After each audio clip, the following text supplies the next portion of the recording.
Salut Nicolas. Salut, ça va bien? Ça va bien toi? Ben ouais, vous êtes arrivé devant un écran qu'il y avait personne? Ben oui. Ben c'est pas grave, ça se connectait, là. C'est parfait. C'est C'est ça, bon. j'étais en train de dire que ouais, j'étais allé me mettre beau pour faire le podcast, puis j'étais arrivé là-bas, j'ai mis mon masque, puis il me pétait dans les mains, puis j'étais avez-vous des masques?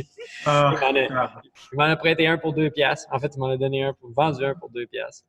Mais tu sais, je trouve ça un peu... ça manque de logique, là, ces affaires-là. Tu sais, je me fais couper les cheveux, puis essayer de faire ma barbe, puis tu sais, quand je fais ma barbe, ben, je peux enlever mon masque. est-ce que je te montre mon masque? Ouais, aussi. Je vais te montrer ça. Je sais pas si vous voyez bien. Si, il est hot. Ah ouais! Hein, avec le masque rouge et le Red Pill, Blue Pill avec Morpheus qui te donne le choix entre les deux. Ah ouais, c'est hot, ça. Fait que, dans les lunettes de Morpheus, on voit la main tendue avec le Blue Pill et le Red Pill. C'est un message doux parce que je voyais qu'il y avait des messages qui étaient vraiment agressifs, haineux, puis je voulais pas m'identifier à ça. Par contre, je voulais m'exprimer à travers mon masque. Fait que je trouvais que la pilule bleue, la pilule rouge avec un masque rouge, ça le faisait de façon douce, mais quand même en disant qu'il y a quelque chose qui cloche. Hein? Ouais, peut-être qu'il y a quelque chose de plus à la réalité que ce qu'on voit. Exactement. Puis c'est toi qui l'as fait, toi-même? Non, c'est pas moi que je l'ai commandé. C'était un site que j'ai trouvé sur le web qui on pouvait se faire on pouvait créer notre masque. Fait que j'ai fait faire ça là. J'étais comme moi. Même j'ai fait ça le soir que c'était obligatoire. Fait que j'ai été comme une semaine et demie que j'avais pas de masque. J'étais comme un ermite. Je sortais pas de chez nous. Ben, j'étais dehors, mais j'avais pas le droit de rentrer nulle part. Puis il est arrivé comme plus tard. Fait que j'ai vraiment fait faire mon masque la journée même que c'est devenu obligatoire. Ouais. C'est une bonne idée. Je pensais pas m'en faire, mais c'est sûr qu'on finit par rentrer dans les commerces pareil, là, un moment donné. Puis au début, j'étais rentré pas de masque. Puis je me suis senti mal dans le sens, je me suis dit, c'est pas au gars à la caisse à gérer ça. C'est pas. Fait que je me sentais mal juste pour ça. Puis en même temps, je pense que c'est une bonne façon de faire passer ton message. Je pense que je vais aller voir aussi de faire de quoi de soft, de pas trop provocateur, mais en même temps dire que. Initier des discussions. C'est ça, là. Les gens, puis tu sais, je suis super poli avec les gens, je leur parle, tout ça, je suis souriant. Les gens, il y en a qui comprennent le message de mon masque, il y en a qui comprennent pas. Ils disent juste, c'est un gars avec des lunettes, deux pilules, là, une bleue et une rouge, mais sans trop comprendre c'est quoi la référence à la matrice et tout ça. Mais ceux, ils font un petit sourire en coin parce que je reste super poli, je suis souriant, je fais mes affaires. Tu sais, il y en a qui viennent comme, sont pas contents de ça, puis c'est pas à la personne qui travaille de vivre ça. Non, c'est ça. Puis qu'est-ce que ça veut dire, mettons, pour toi, ce masque-là? C'est quoi la référence, si tu peux sommer ça un peu? Une excellente question. En fait, c'est que, puis ça nous ramène toujours à ça, c'est une prémisse en programmation neurolinguistique. C'est la carte, c'est loin d'être le territoire. C'est une représentation du territoire, puis le GPS mental peut se tromper dans la représentation du territoire. Puis la pilule bleue représente la représentation peinte par le gouvernement et les médias principalement. Puis la pilule rouge, c'est bon, mais qu'est-ce qu'il y a à part ça, au-delà de tout ça? Puis il y a des gens qui décident de prendre la pilule bleue, c'est-à-dire d'accepter à 100% tout ce qui est dit des gouvernements. Puis quand tu vas dans la pilule rouge, ben là, c'est là que tu vas dans une forme de déviance. Puis encore là, c'est un continuum. C'est pas tout est faux ou tout est vrai. Le problème, c'est que souvent, c'est très polarisé, t'es pour ou t'es contre, alors qu'il y a tellement de zones grises. Là, de généraliser tout le monde dans un même panier que des complotistes ou des conspirationnistes, alors que c'est des gens qui souvent ont un esprit critique, qui sont très brillants. Là. Mais le masque représente tout ça, l'esprit critique, le fait d'avoir une représentation différente de celle des médias, principalement. OK. Puis, justement, tu travailles en marketing web, mais tu as ton background en programmation neurolinguistique. Puis, moi, j'ai fait de la préparation physique pendant plusieurs années. En fait, pendant 12 ans, vous connaissez, je veux dire, Fonction Optimum avec Michael Follum. Oui. Je veux dire, Mike, c'était mon ancien partenaire d'affaires, tu sais.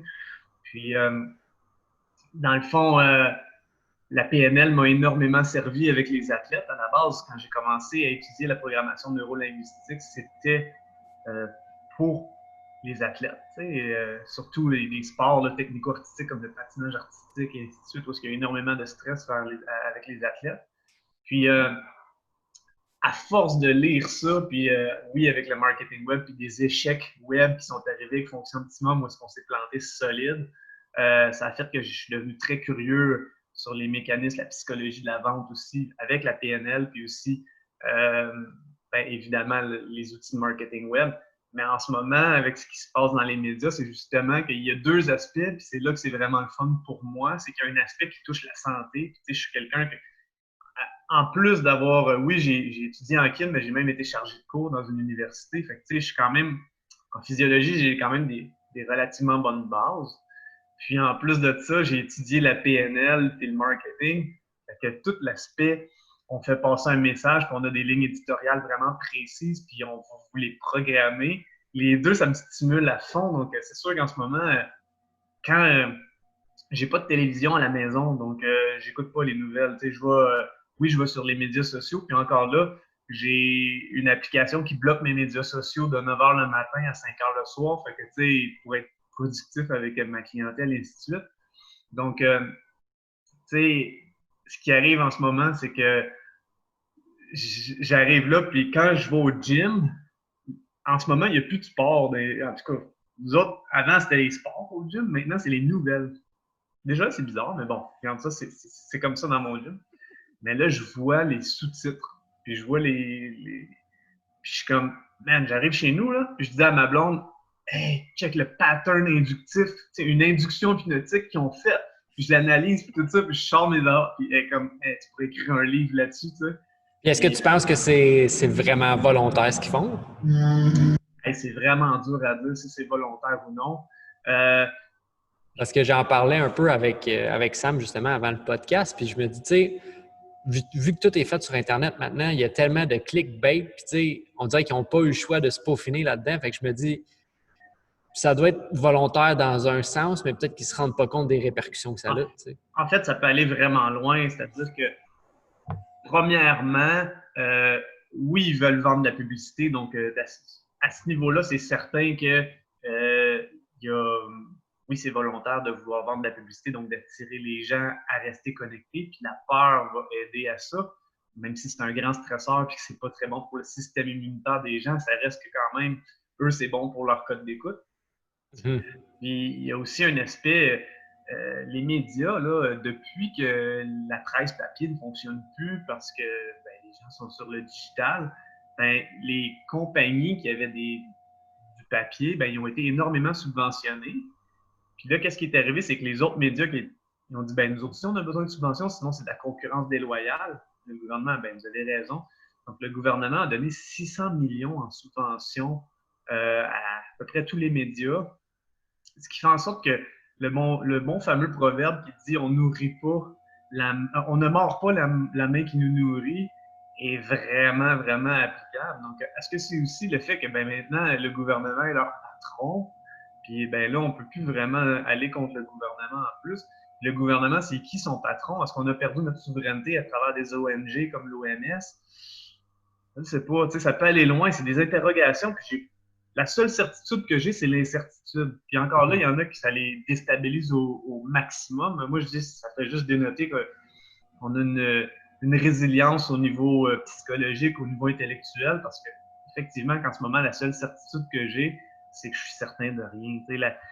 La perception de la réalité, c'est nos 5 sens, c'est nos valeurs, c'est l'information qu'on a au moment. Puis, tu sais, ça peut changer du tout au tout, là. Fait qu'il y a bien des affaires qui m'échappent peut-être, mais écoute, je pense aussi que ça va plus loin que juste la vente de publicité. Tout ça. Je pense que là, je pourrais me faire étiqueter de conspirationniste, là, mais je pense que les médias ont aussi un rôle en programmation pour un agenda plus élevé. Mais là, je m'avance beaucoup, mais j'ai écouté un reportage sur ça, puis c'était vraiment très intéressant. Puis je vois tellement de patterns hypnotiques que je me dis, c'est pas un hasard. Les journalistes connaissent pas assez l'hypnose ou les patterns inductifs pour faire ça. Donc, peut-être, mais je veux dire, peut-être que c'est un hasard, c'est une coïncidence, mais...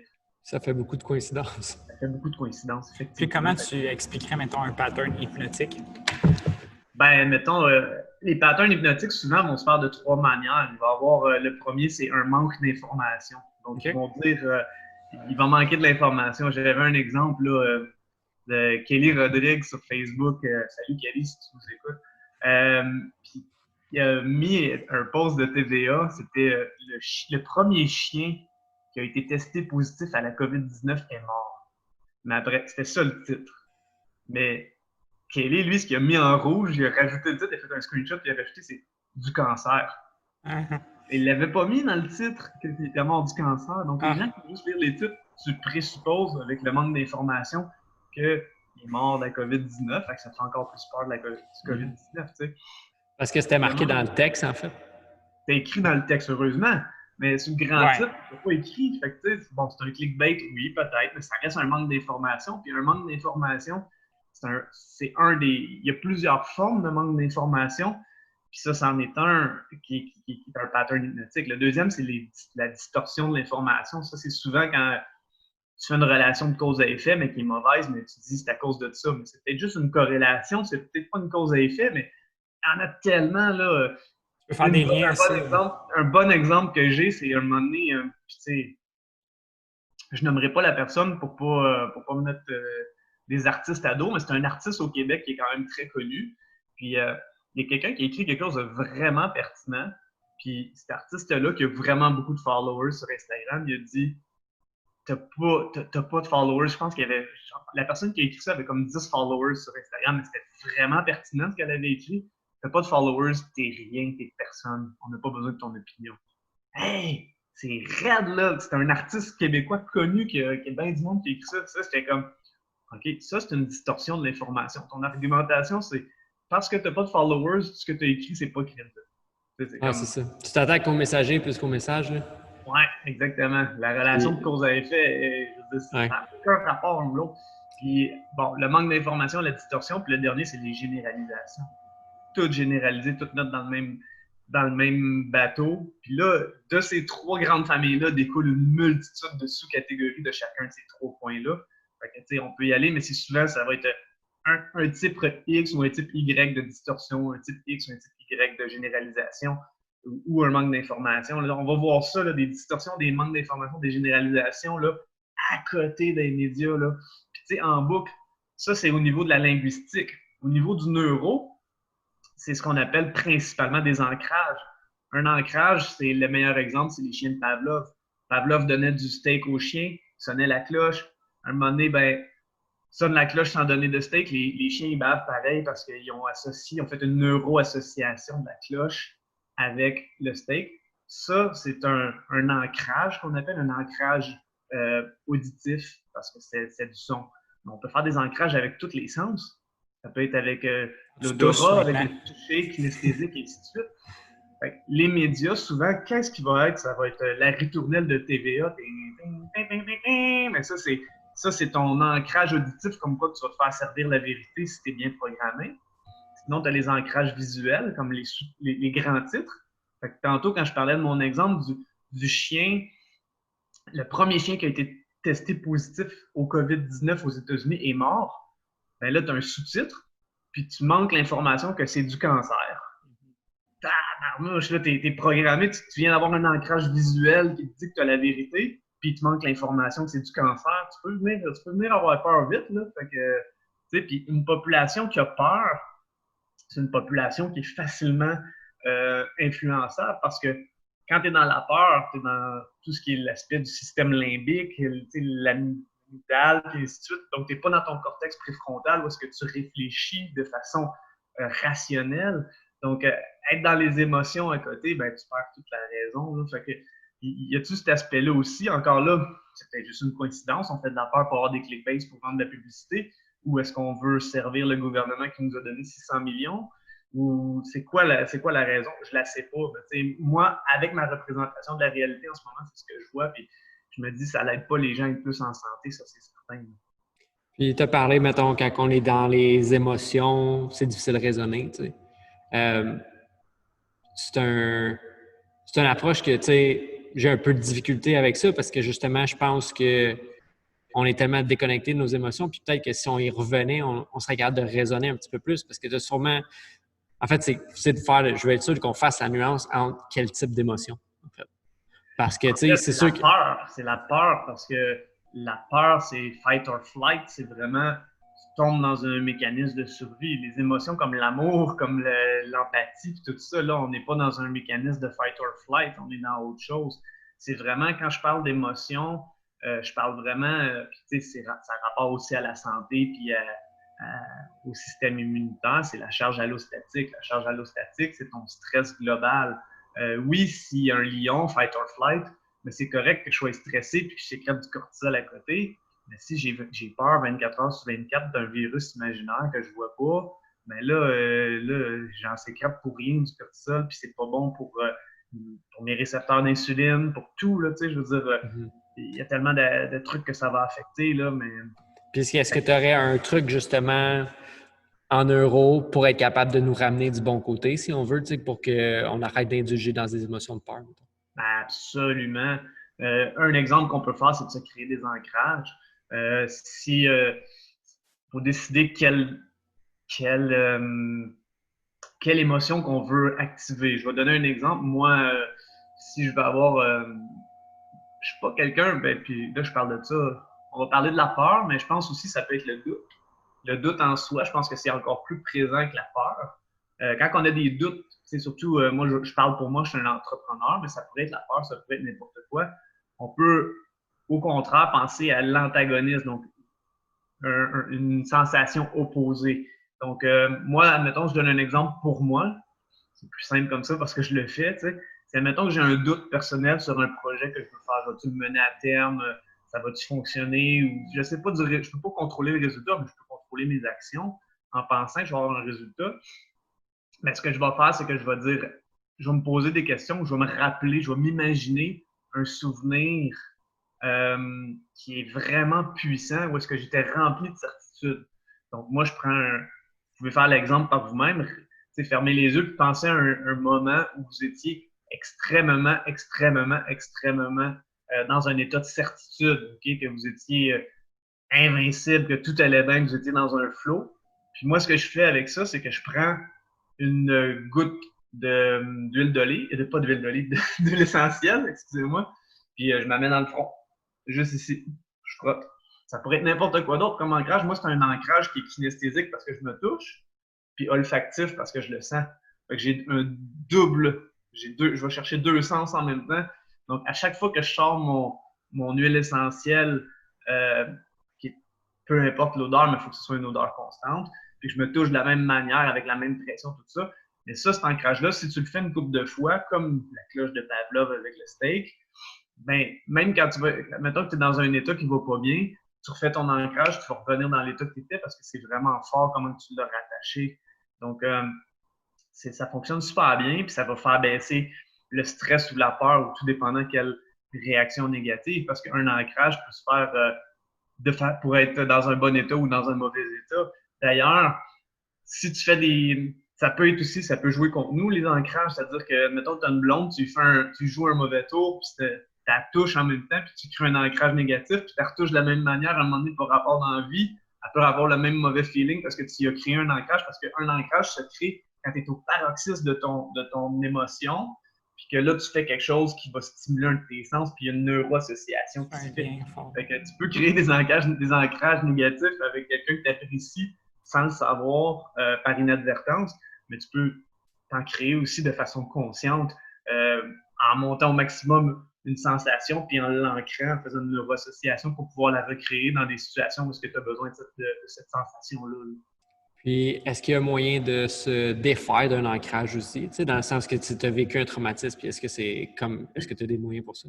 Absolument. Dans le fond, se défaire d'un ancrage, c'est de le désensibiliser ou de l'associer à quelque chose d'autre. Effectivement, que là, ce serait un petit peu plus long, mais comment qu'on brise un ancrage, ça demanderait un petit peu plus de technicalité. Mais il y a des techniques là, où est-ce que tu peux vraiment aplanir puis défaire la neuroassociation, puis même la recréer pour que cet ancrage-là redevienne autre chose, tout simplement. Là. Mais techniquement, comment le faire, ça devient plus procédural, là, pas mal. Là. Oui. Mais oui, ça se fait absolument. Là, tu peux défaire des ancrages. Là, Ce serait-tu dans le même style un peu que que t'exposais un petit peu à un stress constamment, tu sais, pour que tu retrouves une certaine sécurité là-dedans, tu sais, en faisant... Ça a l'air d'être quand même technique ce que tu fais, là, mais comme est-ce que c'est une façon, justement, tu sais, t'as eu peur d'une certaine façon, d'une certaine situation, puis tu crées un environnement safe où est-ce que tu revis un peu les mêmes émotions Ouais, dans lequel, tu c'est sais. ça, progressivement. Mais aussi, si tu te fais un ancrage assez solide, puis là, moi, je fais pas de thérapie, rien de ça, je suis pas psychothérapeute. Là, moi, je le fais vraiment pour moi. Puis, tu sais, je l'ai fait avec des athlètes pour les mettre dans des bons états. Mais, tu sais, j'ai vu, admettons, moi, j'ai étudié avec Richard Bandler, qui est un des deux co-créateurs de la PNL. Puis lui, là, c'était fou, là. Il prenait du monde qui était phobique de prendre l'avion ou de traverser des ponts, puis il passait 20 minutes avec eux, puis ou du monde qui avait des phobies des serpents, puis que 20 minutes après, il y avait un gros boa, un gros de même autour du cou, là. C'est spécial, là, quand tu vois ça, là, c'est comme, OK. Puis le monde, c'est comme, non, non, moi, ça, ça m'arrivera pas. Puis je me rappelle, Mike Follum, il est allé voir Bendler aussi, puis il avait peur des serpents, il était pas trop à l'aise. Puis il m'a envoyé une photo, il était avec le gros boa dans son cou, là, il disait, hey, Bendler, il m'a aidé. Puis tout ça, mettons, avec des mots puis des sensations, tu sais, Les ancrages, puis ancrages. ouais, c'est vraiment avec le neuro puis avec la linguistique, là, les inductions hypnotiques, puis créer des ancrages positifs pour que tu te mettes dans un état, dans le fond, tu es dans un état mental qui est vraiment ta perception de la réalité a changé, tu as changé ton GPS mental, dans le fond, puis c'est comme plus quelque chose que tu ressens comme une menace, mais c'est sûr qu'il y a des peurs que tu veux avoir pour ta sécurité comme être humain, comme avoir le vertige, si c'est bien haut, c'est sain d'avoir ça, c'est pas recommandé de dire hey, je vais enlever complètement mon vertige, puis là, ben, t'as plus peur de rien, tu vas te promener sur les banderoles du nouveau pont Samuel de Champlain pour le fun, ben, tu sais, il risque de t'arriver des problèmes parce que tu as enlevé ta peur que tu aurais dû la garder, mais la majorité des peurs qu'on a, c'est pas Ils pour sont nous pas protéger, fondés. ça fait juste nous empêcher d'avancer. Puis, que je veux dire? Ben, moi, je pourrais dire que, tu sais, on parlait d'émotions tantôt, puis à quel point, Nico, tu disais qu'il fallait un peu revenir à nos émotions parce que, tu sais, de plus en plus, on dirait que l'humain devient de moins en moins vivant. Puis, dans le sens où est-ce que, ben, dans qu'est-ce qui arrive présentement, on dirait que les gens ne réfléchissent plus du tout. Puis, je ne sais pas si c'est axé sur la peur ou si c'est justement une programmation depuis longtemps ou est-ce qu'on a toujours, disons, pris les devants pour cette personne-là. On n'a pas vraiment laissé la personne, disons, gérer ce qu'elle avait à gérer. On a toujours voulu, disons, je ne sais pas si c'est prendre soin de la personne pour qu'elle ressente peut-être moins de peur, qu'elle ressente moins de tristesse, moins de ci, moins de ça, mais finalement, cette personne-là finit tout le temps par être sur un 6. Et puis ne plus finalement se fier à ce qu'elle ressent, puis se déconnecte comme de elle puis du monde qui l'entoure. Comme si c'était une mise en tutelle de quelqu'un d'autre ou d'une autre. Ben, en fait, c'est un très bon point. Puis, tu sais, euh, ça va loin tout ça. Tu sais, dans le sens que quand le marketing, souvent, c'est de créer des besoins, hein, on ne se le cachera pas. Puis, les gens, pour être consommateurs, il faut aussi que tu sois un peu dans l'incertitude parce qu'il faut créer. Tu sais, tu as un pain point, un point de douleur, puis ta solution, que ce soit un produit ou un service, répond à un point de douleur pour qu'il y ait un before state puis un after state, donc un état avant-après, un peu comme des photos de transformation corporelle, mais pour n'importe quel autre truc, où est-ce que la personne est contente, mais il y avait un before state qui était un problème. Mais il faut qu'il y en ait beaucoup de before state pour avoir des after state. Mais les before state, c'est tu es moins heureux, tu as un besoin, tu te sens incomplet. Puis il faut en créer de ces sensations d'incomplet-là si tu veux pouvoir avoir à régler le problème et avoir un après. Donc, en tant que consommateur, on est programmé à être en before state, en état d'avant, et donc de se sentir incomplet parce que il y a tellement de programmation qui est fait pour qu'on soit en after state. Excusez les anglicismes, mais j'ai de la misère à le traduire en français, là, le before state puis l'after state, mais vous comprenez bien qu'il y a un état avant et un état après. Donc, si on est dans une multitude d'états avant, ben oui, on se sent incomplet, on se sent déconnecté, Manque. dans la peur, dans le doute. Donc, c'est sûr que Puis aussi, on apprend, puis c'est correct de l'apprendre, de toujours se questionner, d'avoir l'esprit critique, ce qui est vraiment bon pour la croissance personnelle, mais de vivre toujours dans le doute aussi.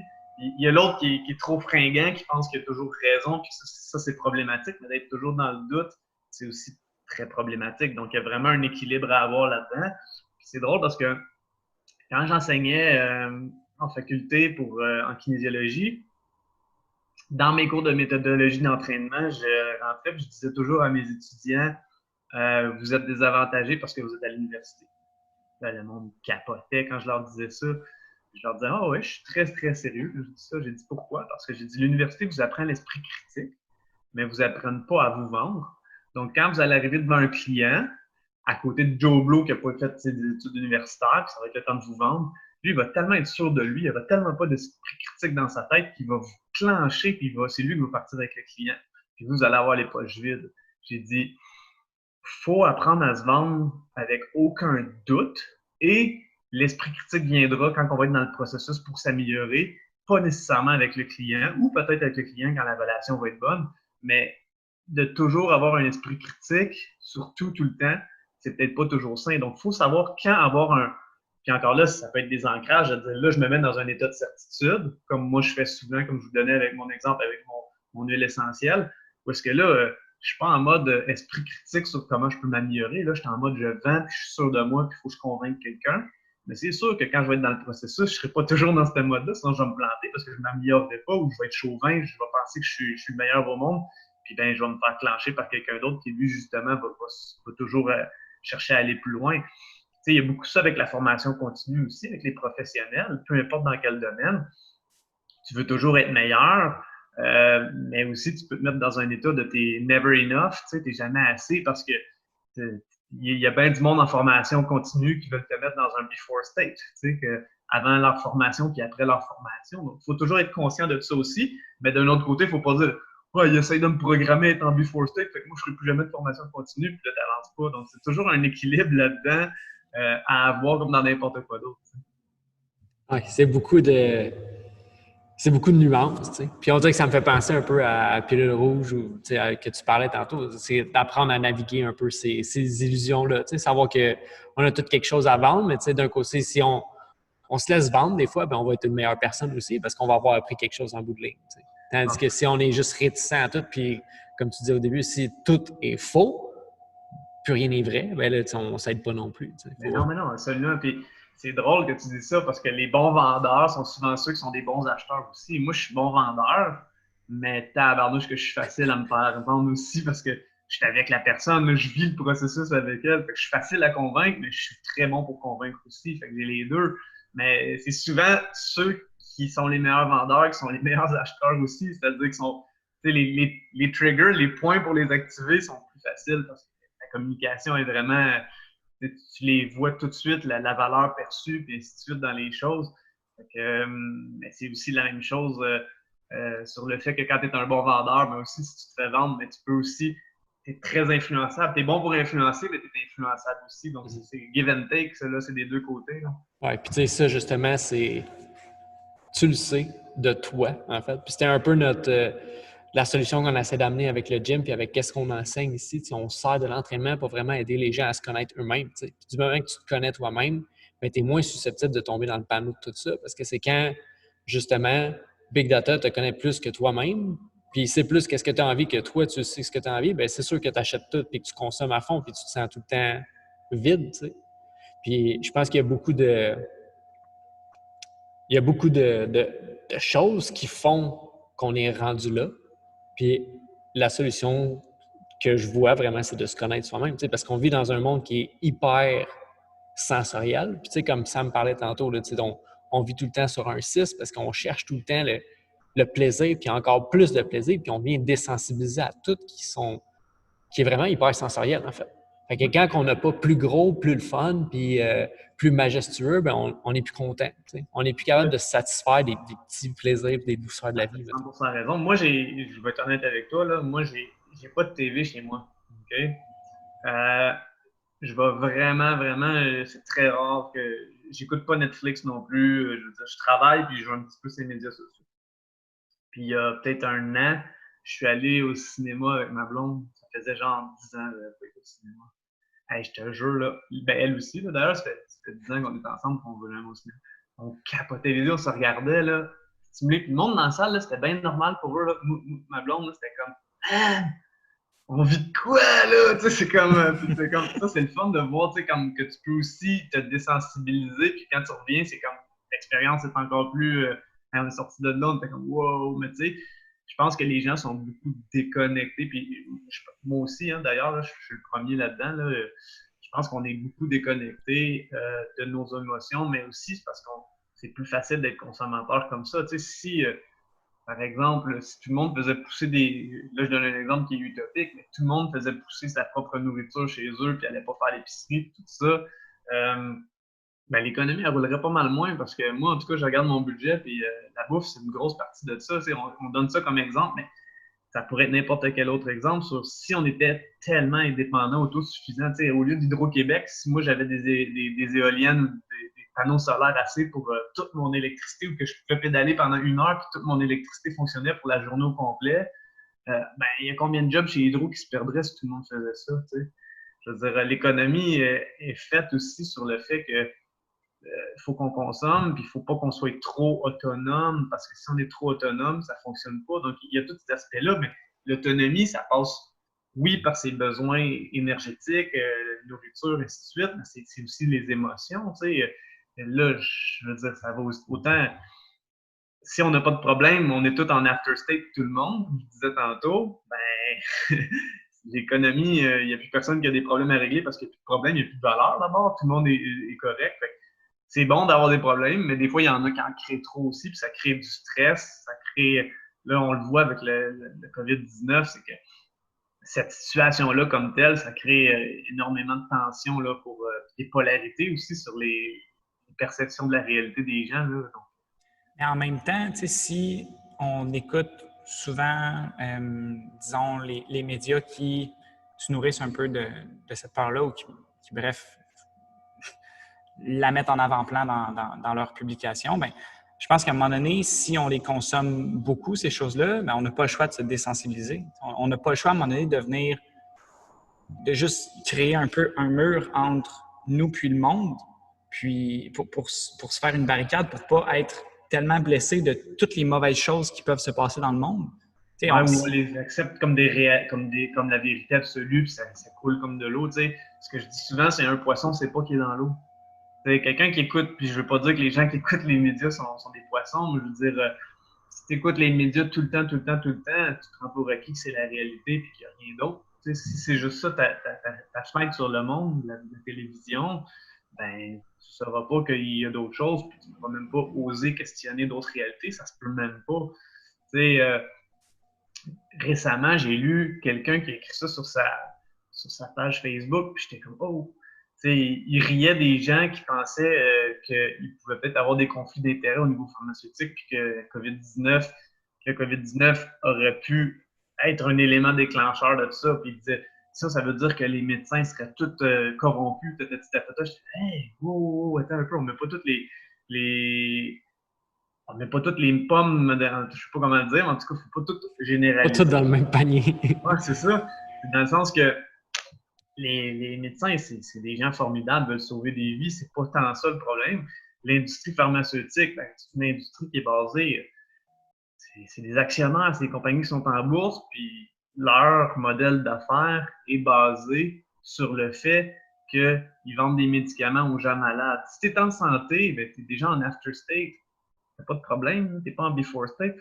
C'est quoi le before state? C'est qu'il faut que tu sois malade. Donc, la compagnie pharmaceutique, quand tu es malade, est bien plus profitable que quand tu es en santé et que tu n'as pas besoin du médicament.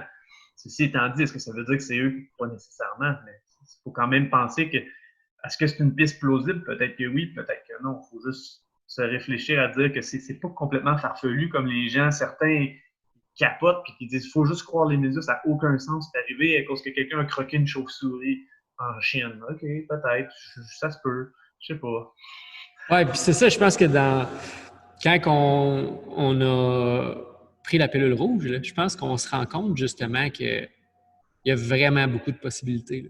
Puis on ne peut pas les écarter parce que, tu sais, comme tu dis, ben peut-être que quelqu'un a croqué dans une chauve-souris. Puis, tu sais, on a tous des modèles mentaux, là, puis c'est tout à un certain pourcentage. Ben, toi, peut-être que pour toi, ben, c'est 5 des chances que quelqu'un ait croqué dans une chauve-souris, puis cette personne-là, 99 des chances, c'est ça. Puis je pense qu'en faisant, qu'est-ce qu'on fait? En ayant des discussions, ben, ça remodèle tout ça un petit peu, puis ça nous aide tous les uns les autres. Mais du moment qu'on se ferme à ces discussions-là, puis que, tu sais, ça me fait penser au poisson qui ne sait pas qu'il est dans l'eau, justement, tu sais. Puis toi, tu lui dis, puis lui, ça vient de briser son monde au complet là, parce qu'il ne sait pas de quoi tu parles. Tu es comme, mais tu vis dedans. Là. Ben, je pense que, tu sais, des fois, c'est un peu un reality check, là, dans le sens que les gens ne sont pas prêts à le faire. T'sais. Puis en même temps, c'est correct parce que, tu sais, si cette représentation du monde-là te rend triste, t'es peut-être mieux de rester dans les illusions si ça te rend heureux. Par contre, euh, c'est sûr que la personne qui vit bien avec parce que des fois, d'être consciente des choses, ça peut rendre les gens dans un mauvais état aussi. Il faut être capable de s'en détacher, puis même pas nécessairement même de s'impliquer trop. Parce que oui, je suis conscient de certaines affaires, puis je connais des gens puis que je respecte, puis que qui sont pas d'accord avec moi quand on a des discussions. Mais on adore discuter ensemble pareil, parce que c'est toujours fait avec beaucoup de respect. Mais il y a d'autres personnes aussi qui pensent comme moi, mais que nos actions ne sont vraiment et nos réactions ne sont vraiment pas les mêmes face à cette prise de conscience. Donc, tu sais, je demande à la personne, oui, c'est bon que tu sois consciente de ça, mais est-ce que ça t'empoisonne la vie? Est-ce que tes pensées deviennent toxiques? Est-ce que tu as de la frustration envers des organisations ou des gens à cause de ça? Si c'est le cas, ben, c'est comme si tu prenais du poison puis tu te buvais toi-même en disant je vais les avoir les autres, comme on dit toujours. Donc, c'est pas mieux non plus. Donc, en plus d'avoir une perception de la réalité, c'est est-ce que ce modèle-là te sert ou peut-être qu'il va te servir. C'est-à-dire que dans tes actions comme consommateur, notre plus grand pouvoir, c'est notre pouvoir d'achat, que ce soit nous qui payons ou le gouvernement quand c'est des soins de santé. Mais ça reste un pouvoir d'achat quand même. Je pense que notre plus grand pouvoir, c'est celui-là, puis c'est par nos décisions en tant que consommateur ou patient, mais on reste des consommateurs quand on est des patients dans le système de santé.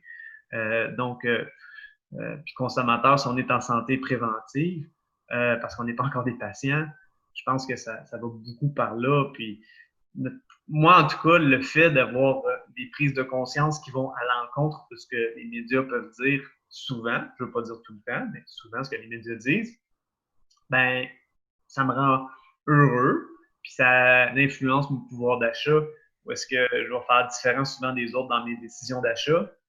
Puis j'aimerais ça que les gens pensent comme moi quand ils sont consommateurs, mais c'est pas toujours possible. Non, puis en même temps, tu sais, je pense qu'avec le temps aussi, on vient avec une certaine, pas une foi nécessairement, mais tu sais, une certaine confiance que quand le moment sera venu, ben, ces gens-là vont comme voir qu'est-ce qu'ils ont à voir, peu importe quoi, tu sais. Puis, dans le fond, on interagit ensemble surtout parce que j'ai vu un post que tu avais écrit puis j'avais trouvé la réflexion super bonne. Puis, tu as parlé tantôt de la carte qui n'est pas le territoire. Est-ce que tu peux élaborer un petit peu là-dessus? Puis après ça, j'aimerais savoir un peu ton opinion avec Pasteur puis Béchamp parce que j'ai pas entendu souvent du monde parler de eux. Reste que c'est un peu ma position face à ça aussi. Puis j'écoutais le docteur Raoul tantôt, puis j'étais comme même lui, tu sais, qui est un grand dans son domaine de la virologie, tu sais, il dit on ne sait pas trop, tu sais, pourquoi il y a des infections, mettons, pourquoi il y a des virus qui sont plus présents aux saisons, tu sais. Mais quand tu penches un peu, ben, tu sais, il doit se passer quelque chose aux saisons, en fait, qui change l'environnement, qui nous change nous, tu sais. Fait que je te laisse.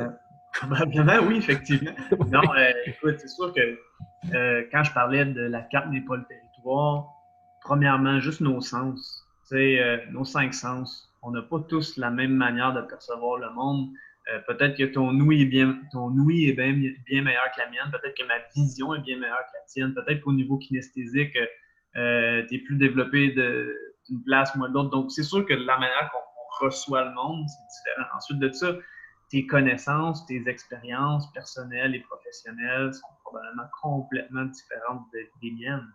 Donc, déjà là, juste avec tes expériences et tes connaissances, que ce soit au niveau personnel ou professionnel, ben là, ça va faire en sorte que tu vas voir le monde complètement différemment. Puis tes valeurs, juste tes valeurs, c'est à quoi tu accordes le plus d'importance dans ta vie, toi versus moi. En fonction de ça, c'est sûr que juste là, notre représentation du monde est complètement différente. Puis là, ben, oui, on discute d'un monde, mais on n'a pas pantoute la même chose. Tu sais, toi, tu peux voir, on regarde le même livre, mais toi, tu regardes le côté d'en avant, puis il est blanc, puis moi, je regarde le côté d'en arrière, puis il est noir. Parce que oui, c'est un livre qui a deux couleurs sur la couverture, puis là, on commence à s'ostiner. Les deux, on a raison. C'est juste parce qu'on ne le voit pas du même angle, parce qu'on n'a pas la même perception de la réalité. Fait que c'est vraiment ça. C'est pour ça que mon message était surtout de dire, regarde, c'est tellement polarisé, le monde se crée après, tout ça. Moi, je pense que des deux côtés, il faut écouter, puis il faut avoir un respect mutuel. On peut ne pas être d'accord. Puis oui, je pense que moi, j'ai effectivement une perception qui est différente de bien des gens, mais je veux dire, je respecte quand même les autres, même si je suis pas toujours d'accord. Puis c'est certain que si j'ai à leur amener une argumentaire, je vais le faire dans la politesse, mais de façon très bien illustrée pour qu'ils comprennent mon point et qu'ils soient capables le plus possible de vivre une représentation de ma représentation du monde. Un peu comme voir le monde avec tes yeux. Exactement, exactement. Puis, tu sais, de savoir aussi, je pense que, tu sais, mettons, si on le fait pas, ça, parce que des fois, en regardant ce discours-là qui est hyper polarisé, ben on sent qu'on devrait prendre un bord, puis si on ne prend pas un bord, on n'a pas le droit de parole, puis juste des fois, ça devient... Je pense qu'on est un... Tu sais, je pense que tu es un petit peu plus vieux que nous, mais juste pour ceux qui sont nés dans cette époque-là, tu sais, ceux qui ont entre 18 puis 20, 25, 26, ben, tu sais, es né dans un monde où est-ce que tu as tout le temps un peu un regard externe sur toi. Tu sais, fait que ça, je trouve qu'il doit avoir une énorme pression à dire ce que tu penses, mais je pense qu'il faut tout qu'on le fasse, tu sais, puis tout qu'on le fasse dans le respect, parce que si tu dis pas ce que tu penses, ben, tu brimes peut-être le monde d'une perspective qui est Mais c'est adéquate. vrai, c'est absolument vrai ce que tu viens de dire là, dans le sens que le plus gros défi que je vois quand on est sur les médias sociaux, c'est que quand on donne son opinion, elle est attachée à nous, puis on n'a plus le droit de changer d'idée parce que sinon, c'est ramifié à nous, c'est une partie de notre identité. C'est comme une façade. Mais tu sais, dans la vie, on change d'opinion, ça arrive tout le temps. Je veux dire, de par nos expériences, tout ça, on s'est planté sur quelque chose, on s'est rendu compte que c'était pas vrai comment on pensait, ça n'avait pas d'allure. La meilleure manière de rendre quelqu'un têtu, c'est d'essayer de se faire changer son idée. Parce qu'en vrai, si tu n'avais pas essayé de changer son idée, elle aurait probablement changé par elle-même avec le temps. Mais quand tu essaies de se faire changer son idée, la personne, elle devient possessive de son idée, là, elle veut la garder, c'est son ego qui est en jeu, c'est son identité qu'on essaie d'y enlever. Fait que c'est certain que moi, je suis jamais là pour convaincre les gens. Par contre, je suis là pour exprimer mon point de vue pour qu'ils l'entendent, mais jamais je vais essayer de convaincre quelqu'un parce que c'est pas mon point. Je veux juste dire, regardez, je pose des questions. D'ailleurs, si tu vois mes posts, c'est souvent des questions que je pose parce que j'ai pas la prétention de dire que j'ai toutes les réponses, mais je vais t'en amener des questions, par exemple. Puis même les gens vont m'en amener aussi des questions. Je vais faire, oh, j'avais pas pensé à cette question-là, mais je pense que la qualité de notre vie dépend des questions qu'on se pose. Puis si on se pose les bonnes questions, souvent, on va s'orienter de façon intéressante parce qu'on va justement se représenter le monde en fonction à répondre à nos questions. C'était quel genre d'étudiant à l'école? Quel genre d'étudiant que j'étais à l'école? J'étais quelqu'un qui était quand même assez performant. J'ai une bonne mémoire, puis je suis rationnel aussi, fait que j'étais quand même très performant à l'école. Mais j'étais quelqu'un, des fois, je pouvais être, peu importe les niveaux, même à l'université, je pouvais être quelqu'un qui pouvait déranger une classe parce que j'avais trop de fun, c'était trop facile. Ça allait vite. J'ai une anecdote avec ça. À un moment donné, j'étais dans un cours à l'université, puis c'est pas des farces qui est arrivé. Le prof a voulu me piéger. Genre, je faisais des jokes, puis le prof était sur le bord de sa retraite. Puis il était comme tanné d'enseigner, puis moi, je faisais mon fin finaux. Mais j'avais fait mes devoirs, mais lui, il me connaissait pas encore. T'sais. J'avais fait mes lectures, tout. Fait qu'il me dit, OK, tu viens en avant, tu vas donner le cours. J'étais en première année d'université. Je me lève bien confiant. Parfait, asseyez-vous, monsieur, je donne le cours. J'ai donné le cours au complet. Le monde standing ovation à la fin du cours. Le monde, hey, on comprenait tout, c'était super clair, c'était full bien expliqué. Ah, merci. Mais moi, j'ai eu du fun, là, j'avais du fun, puis le prof était comme, ouais, dans le fond, c'était là qu'elle était ta place, toi, tu t'ennuyais, c'est pour ça que tu niaisais. Ouais, c'était ça. Puis, genre, j'avais déjà tout vu ce que le prof expliquait, fait que là, sais, je parlais, mais des fois, c'est parce que j'expliquais aux gens, au monde dans la classe, à mes collègues. Là, arrête de parler, viens donner le cours si t'es si bon que ça. OK, je me lève, puis il pensait pas que j'allais accepter son offre, mais moi, j'allais accepter son offre parce que j'étais frondeur, tu sais, mais ça, c'est de la certitude, entre autres. Je pourrais même à la limite utiliser cet exemple-là pour m'ancrer ma certitude. C'est ça, j'allais dire, c'est à ça que tu penses quand tu te fais dans le front. Puis concernant, si on change de sujet par rapport à Pasteur puis Deschamps, c'est toute une représentation différente. C'est-à-dire que Pasteur, c'est vraiment la théorie du germe, puis que c'est comme si ton environnement, tu dois l'aider, tandis que Deschamps, c'est au contraire, tu as tout en dedans de toi. Bon, est-ce que les deux ont leur force et leur faiblesse? Je pense que les deux peuvent coexister comme théorie, mais c'est sûr qu'au niveau pharmaceutique, la théorie de Pasteur amène beaucoup plus de profit que la théorie de Deschamps. Puis si vous regardez, il y a beaucoup de choses. Là encore là, je veux faire attention à ce que je dis pour ne pas tomber dans le conspirationnisme, mais je vous invite à regarder. Connaissez-vous le Codex Alimentarius? Non. Okay. Vous regarderez ça, Codex Alimentarius. C'est, je ne sais pas pour vous, là c'est moins pire récemment, mais avez-vous remarqué qu'à un moment donné, tous les guides alimentaires canadiens, américains, c'était pas mal de la boîte? Mm-hmm. Ouais. Mais avez-vous cherché à comprendre c'est quoi qui influençait? On dit que c'est les lobbies qui influencent les guides alimentaires. En fait, c'était le Codex Alimentarius. Le Codex Alimentarius, c'est un programme qui a été mis en place pas par l'OMS, qui est l'Organisation mondiale de la santé, mais vraiment par l'OMC, qui est l'Organisation mondiale du commerce. OK? Puis, c'est ce qui devrait être vendu pour favoriser le commerce dans chaque pays. C'est ça qui va créer nos politiques alimentaires. Puis, souvent, on disait ah, faites attention pour les hypervitaminoses et ainsi de suite. Donc, plein de problèmes qui sont des légendes urbaines, mais qu'on entend souvent. Prenez pas trop de multivitamines, vous pourriez faire surtout si c'est des liposolubles, là, vous pourriez faire avoir des problèmes avec vos vitamines.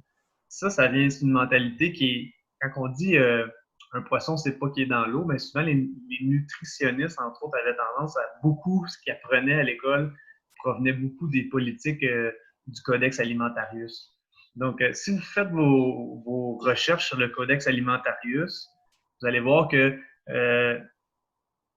directement ou indirectement, je pense que nos fonctions au niveau immunitaire sont quelque peu affectées juste par les règles. Tu sais, comme quantité de vitamine D qu'on n'a pas le droit de plus que 1000 UI dans les suppléments, sinon c'est illégal. Ça vient directement du Codex Alimentarius.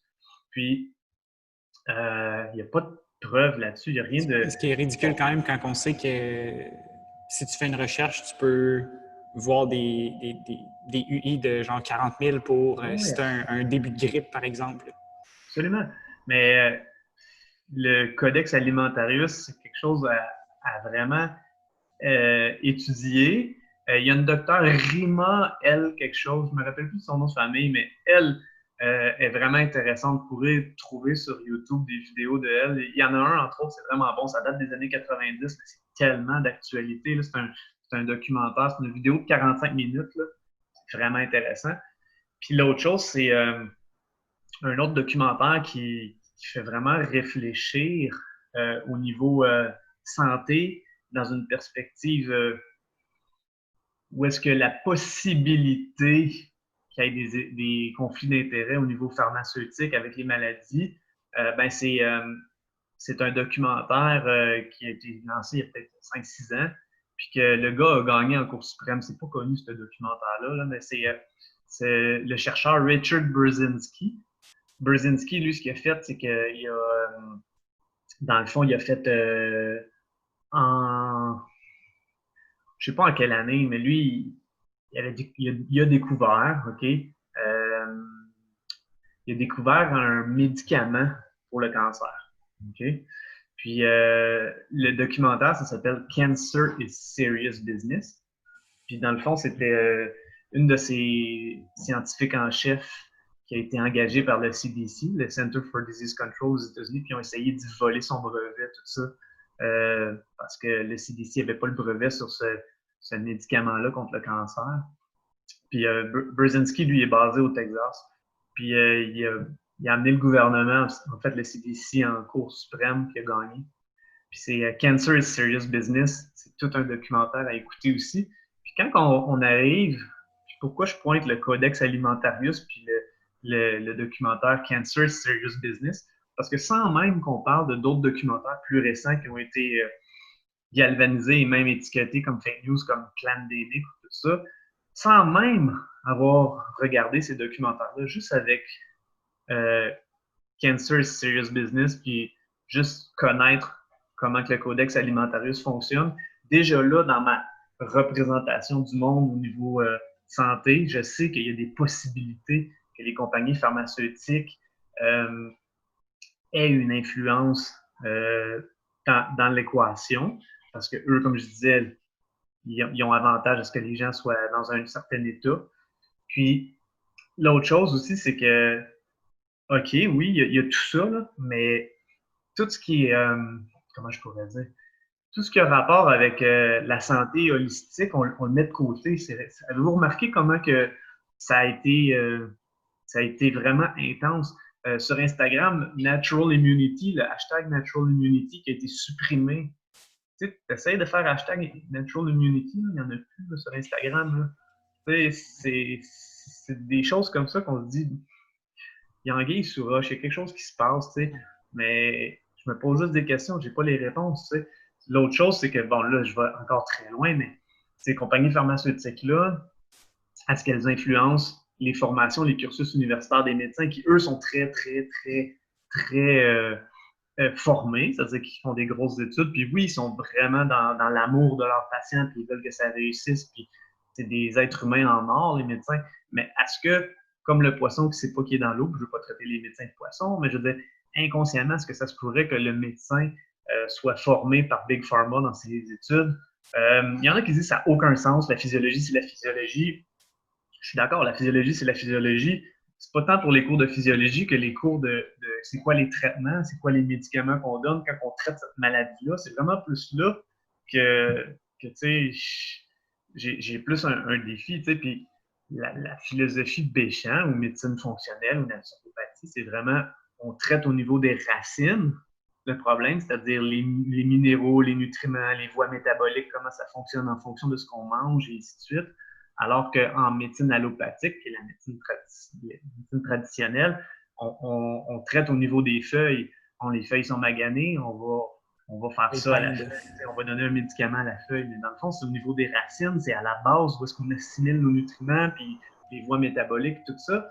Mais puis en plus, chaque bout d'arbre a dans l'arbre, dans le feuillage, c'est le système digestif. Ah, ça, c'est le système, ça, c'est le cerveau. Ça, c'est tandis que plutôt que les racines, que, il y a pas, on parle pas d'un système comme tel, mais on parle des racines qui doivent avoir le nutriment. L'autre, c'est vraiment tout segmentalisé. Il y a des experts partout. Mais rendu à un moment donné, tu as tellement d'expertise. C'est correct d'avoir d'expertise, mais est-ce que tu te perds un peu là-dedans ou est-ce que tu vois juste l'arbre, mais tu ne vois pas la forêt? Peut-être aussi. Mais bon, tu vois pas un influence l'autre. C'est vraiment philosophique. J'ai beaucoup de respect pour ces spécialistes-là. Je veux juste dire qu'une représentation du monde basée sur regarder les racines plutôt que les arbres, si on fait cette analogie-là, pour s'occuper de la santé, c'est vraiment intéressant. Mais avec des trucs comme le Codex Alimentarius, des trucs comme un hashtag Natural Immunity qui est fermé, ça fait réfléchir beaucoup. Bon, il y en a qui disent que ça se peut pas. Là. J'ai vu un post d'une microbiologiste qui disait ton système immunitaire, il fonctionne bien ou il fonctionne mal, la switch est on ou off. Écoute, tu es une experte en microbiologie, j'ai tendance à te croire. Mais d'un autre côté, je me dis, qui t'a formé, puis dans quelle mesure ça t'a influencé dans tes affaires? Oui, tu connais ta physiologie, puis oui, la physiologie c'est indiscutable, entre guillemets, quoique notre connaissance du système immunitaire peut toujours évoluer, même quand on est expert en microbiologie. Mais ma question, c'est, comme dans n'importe quoi d'autre, il n'y a pas un continuum sur le fonctionnement du système immunitaire sur certaines parties. Puis encore là, on ne connaît pas beaucoup sur le coronavirus, mais je lisais une étude récemment qui disait que, parce que là, on parle de taux de mortalité qui est vraiment bas, ben, c'était une morbidité qui nous faisait peur avec l'odorat qu'on pourrait perdre, puis le goûter, je pense qu'il parlait. Oui. Puis l'étude comme telle, c'était vraiment que ça arrive vraiment, vraiment rarement. Ce serait des gens qui auraient un gène qui ferait en sorte que des trucs du système immunitaire au début de la maladie sont pas en place. Là. Faudrait, je vais la ressortir, cette étude-là, je pourrais même vous l'envoyer. Là. C'est super intéressant. C'est une hypothèse encore, c'est pas full avancé, mais c'est une étude c'est des Français, des scientifiques français qui parlaient de ça. C'était vraiment intéressant. J'étais comme, ça ferait du sens. Puis les enfants en auraient énormément de ces trucs-là. Donc, c'est pour ça que les enfants auraient beaucoup moins de problèmes avec le COVID-19. Dans le fond, le Dr. Béchamp, j'en avais entendu parler par Zach Bush, qui est un médecin aussi. Est-ce que tu connais? De nom, mais pas beaucoup. Non. En tout cas, j'avais écouté dans un podcast, puis justement, j'ai l'impression que quand on est en médecine, c'est tellement des études intensives, puis tu n'as pas le temps de regarder ailleurs vraiment, de ce qui se fait. C'est tellement pointu, puis il faut que tu saches tout ce qu'on t'apprend. Ça a l'air extrêmement difficile. Puis justement, je pense aussi que tu rentres dans cette profession-là en disant, je vais changer le monde pour le mieux. Tu ne rentres pas là-dedans parce que tu es une mauvaise personne. Non, mais justement, qu'est-ce qu'on t'enseigne? Ça vient d'où? C'est une question à se poser. Puis, on en a une couple d'exemples, justement, là, de gens ici qui s'entraînent ou qu'on connaît que, justement, ils sont payés pour aller voyager puis aller donner une conférence par un tel pharmaceutique. Puis, ça se trouve que c'est ceux-là qui utilisent. Ils ont assez de jugement pour se dire, je ne vais pas me faire payer par eux juste pour faire le voyage puis aller là-bas. Ils choisissent quand même les médicaments qui fonctionnent, mais je pense qu'on oublie aussi qu'il y a beaucoup de choses qui ne sont pas des médicaments pharmaceutiques qui fonctionnent aussi. T'sais. Puis avec un peu la science, où est-ce qu'on est rendu, j'ai l'impression que c'est vraiment tout ce qui est mesurable, tout ce qu'on peut acheter, tout ce qu'on peut vendre, en fait, bien ça, on fait des études là-dessus. Puis le reste, on l'oublie un petit peu parce qu'on ne peut pas nécessairement rien retirer de ça. Fait qu'on va investir dans des études, mais on n'aura rien en retour. T'sais. Puis, pourquoi je parlais de ça? Je parlais de ça justement parce que Béchamp, puis d'être capable d'observer où est-ce que ça part la maladie un petit peu. Puis c'est tout l'aspect de l'environnement autour, puis l'épigénétique, c'est-à-dire ton développement génétique qui se fait en fonction de ton environnement. Oui. Puis ça, qu'il y a une science vraiment jeune, justement, l'épigénétique, là, qui est comme, si tu ne prends pas ça en considération, si tu n'as pas jamais entendu ce mot-là, c'est difficile d'avoir une discussion parce que on sait justement que c'est pas nécessairement nos gènes, mais c'est vraiment l'environnement qui influence nos gènes. Puis c'est ce que j'avais. Les gènes, c'est comme un pistolet, puis ton environnement, il tire sa gâchette ou non. Ouais. Puis tu l'actives ou non, ton pistolet, mais souvent les gens, c'est dans ma génétique de faire ça. Ouais, mais il y a un environnement qui va générer ça. C'est 80% environnement puis 20% génétique, alors que les gens pensaient avant que c'était l'inverse. Donc, tu peux avoir deux jumeaux identiques qui ont été séparés à la naissance, puis ils sont complètement dans des environnements différents, puis tu es réunis, admettons, à 30 ans ou à 40 ans. Hey, ça ressembleront. Ben oui, ils vont se ressembler un peu, mais vraiment pas, parce que justement, leur environnement a été complètement différent. Un a été super bien traité, fait de l'activité physique, puis l'autre mangeait des chips, puis était assis sur le canapé, puis buvait de la bière. Rendu à 40 ans, il y en a un qui est bedonnant, qui a un triple menton, tandis que l'autre, il a ses abs, puis tout ça, ça se peut, là, tu sais, je veux dire. Ouais, puis justement, ils ont la même génétique, mais ils n'ont pas eu du tout la même épigénétique parce qu'ils n'ont pas eu les mêmes comportements. Fait que quand quelqu'un dit c'est ma génétique, ben oui, il y a 20%, mais il y a 80% que tu contrôles avec ton épigénétique, avec ton environnement. Ouais, puis c'est ça qui est le fun aussi avec cette discussion-là, c'est que ça remet un peu de contrôle, de pouvoir dans les mains des gens. T'sais. Puis justement, de Zach Bush, qu'est-ce que j'aimais en fait, c'est que lui était parti de l'environnement. T'sais, au lieu de partir de la personne qui était malade puis qui avait un symptôme qu'il fallait régler, ben lui, il parle beaucoup du glyphosate dans le sens que, je ne sais pas comment, là, je lui ai fait l'explication détaillée, mais comment ça l'affectait ton ADN, puis ça l'empêchait un peu ton... Je ne me rappelle plus qu'est-ce que ça l'empêchait. Mais ça l'affectait... La quoi? Je pense que c'est la méthylation qui fonctionne bien, des trucs comme ça qui sont des processus de détoxication avec les voies métaboliques. Là, je pense que c'est probablement ça, mais ça peut être autre chose aussi. Puis il parlait justement avec le coronavirus, puis avec même la grippe qui arrive à toutes les saisons. Mais pourquoi ça arrive à toutes les saisons? Mais lui, ce qu'il disait, c'est que dans le fond, durant l'été, bien, la plupart des végétaux capturent tout le CO2 d'extra dans l'air. Puis quand on est rendu à l'automne, toutes les feuilles ont tombé, bien, ça vient de genre quadrupler en 2 semaines. T'sais. Puis là, notre environnement, il se retrouve de plus en plus toxique. Puis nous, il faut qu'on s'adapte.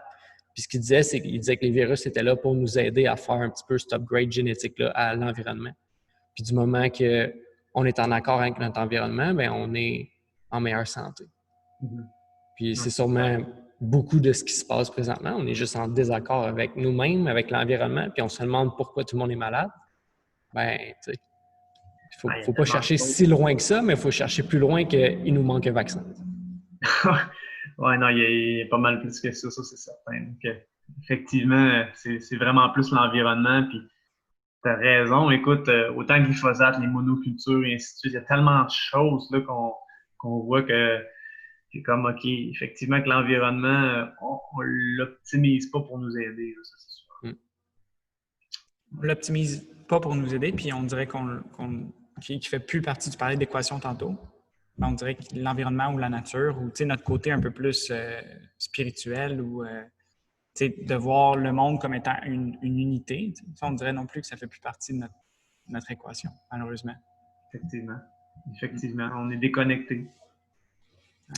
Bon, ben, c'était cool. Est-ce que tu as des certains trucs avec lesquels tu pourrais nous laisser? Là? Tantôt, tu en as dit un bon, en fait, justement, même moi, je me rends compte que des fois, on sait beaucoup plus de choses qu'on pense, puis on peut aider le monde à un degré qu'on ne sait pas, justement, si on n'est pas confiant. Fait que je vais aller me mettre un peu d'huile dans le front une fois de temps en temps quand je veux vendre mes services. Et un autre ancrage, ça, ça marche, mais ça, tu peux t'en créer un autre. Ouais, il n'est pas obligé d'être dans le front. N'importe où. Écoute, il y en a plein, là, je veux dire, mais si on continue juste avec ça, la majorité des réponses, on les a déjà. C'est sûr que des fois, on les a pas. Les gens ont tellement d'informations que c'est juste de passer à l'action. Maintenant, c'est vrai qu'en ce moment, puis là, on en a parlé beaucoup même de ça parce que c'est dans l'air du temps en ce moment, mais il y a de la désinformation aussi. Puis il y a même, selon moi, je suis quand même capable de le dire, je pense qu'il y a des guerres d'information en ce moment qui se passent. On a beau dire, bon, c'est un terme bizarre, là, mais en ce moment, c'est quoi qui s'oppose? C'est le patriotisme avec le globalisme, la médecine alternative avec la médecine allopathique. Je veux dire, les gens qui sont pro-médias, les gens qui sont pro-médias alternatifs parce qu'ils disent que les médias traditionnels sont subventionnés. Tu as le fascisme avec le libertarianisme. Il y a vraiment énormément de choses qui sont en opposition. Fait que oui, on a nos connaissances, on a notre représentation du monde, mais ce qu'on sait la question à se poser, c'est ce que tu sais que tu penses qui va améliorer ta qualité de vie, là, que tu vas être plus heureux, là. Applique-le, tout simplement. Passe à l'action. Souvent, les gens vont lire des livres de croissance personnelle, des choses comme ça. Puis moi, le premier, là, je dis les gens, mais je suis inclus dans le lot. Là. Puis, on ne passera pas à l'action. C'était le fun, c'était une distraction. Mais ça ne m'a pas changé. Là. Je ne dis pas de lire le livre, c'est de faire les choses. Je pense qu'on a tous ça, moi y compris, à améliorer, je pense, pour avoir une meilleure vie, peu importe c'est quoi nos prises de décision sur des sujets qui peuvent être chauds comme en ce moment. Nice. Puis si jamais le monde veut en savoir plus un petit peu peut-être sur ta compagnie ou qu'est-ce que tu fais, est-ce qu'il y a un endroit qu'ils peuvent y aller? Ben oui, en fait, ils peuvent aller directement sur mon site web, roiseo.com. Moi, écoute, ce que je fais principalement, c'est aider les gens à être plus vus. Principalement, je fais sortir les gens sur Google pour des mots-clés. Encore là, ça, le monde, c'est vraiment de la performance. Hein. Google est un juge. Comme en entraînement, il y a des facteurs de performance. Puis si je performe bien avec ton site web sur ces facteurs de performance-là, tu vas mieux sortir sur Google. Si tu sors mieux sur Google, tu as plus de visiteurs sur ton site web. Si tu as plus de visiteurs sur ton site web, ben si ton site web, si et seulement si ton site web est bien fait, ça va se transformer en revenu. Sinon, tu vas juste avoir eu plein de visiteurs sur ton site web qui vont être rentrés puis sortis, puis il n'y aura pas une scène qui va avoir été faite. Ça dépend toujours, il y a cet aspect-là. Donc oui, j'amène des visiteurs avec Google, j'aide les gens à monétiser leur site web, c'est-à-dire à faire des revenus, parce que ça aussi, ça demande tout un écosystème. Puis cet écosystème-là, il est basé sur la relation humaine, parce que c'est facile de se parler d'humain à humain, H2H, comme on dit, human to human, dans la vraie vie, mais sur le web, tabarnouche que les sites web, ils l'ont pas. Là. C'est comme si le site web comme tel, lui, il te demande en mariage la première fois que tu vas dessus, mais dans la vraie vie, tu n'aurais jamais demandé quelqu'un en mariage la première fois que tu l'as vu. Tu serais allé prendre un café avant, tu aurais appris à connaître, tu dates un peu, mais il faut que le site web fasse la même chose avec les gens qui vont sur le site web. Puis Puis ça aussi, c'est mon travail. Pour que quand les gens vont sur Google, puis ils tapent, ils tombent sur ton site web, puis quand ils tombent sur ton site web, ils se font pas demander en mariage, mais ils se font demander d'aller prendre un café. Pas un trop d'engagement, c'est le fun, puis on apprend à se connaître, puis on a plein de dates. Là, ça fonctionne. Mais si je te demande en mariage la première fois que tu viens, mais ils vont retourner sur Google, puis ils vont aller voir un autre site. C'est ce que je fais. Parfait. Merci d'avoir été avec nous. Merci d'avoir pris le temps. Puis on va se reparler certainement. C'était vraiment content de t'avoir parlé. Pareillement, je te souhaite une bonne journée. Merci, toi aussi. Salut.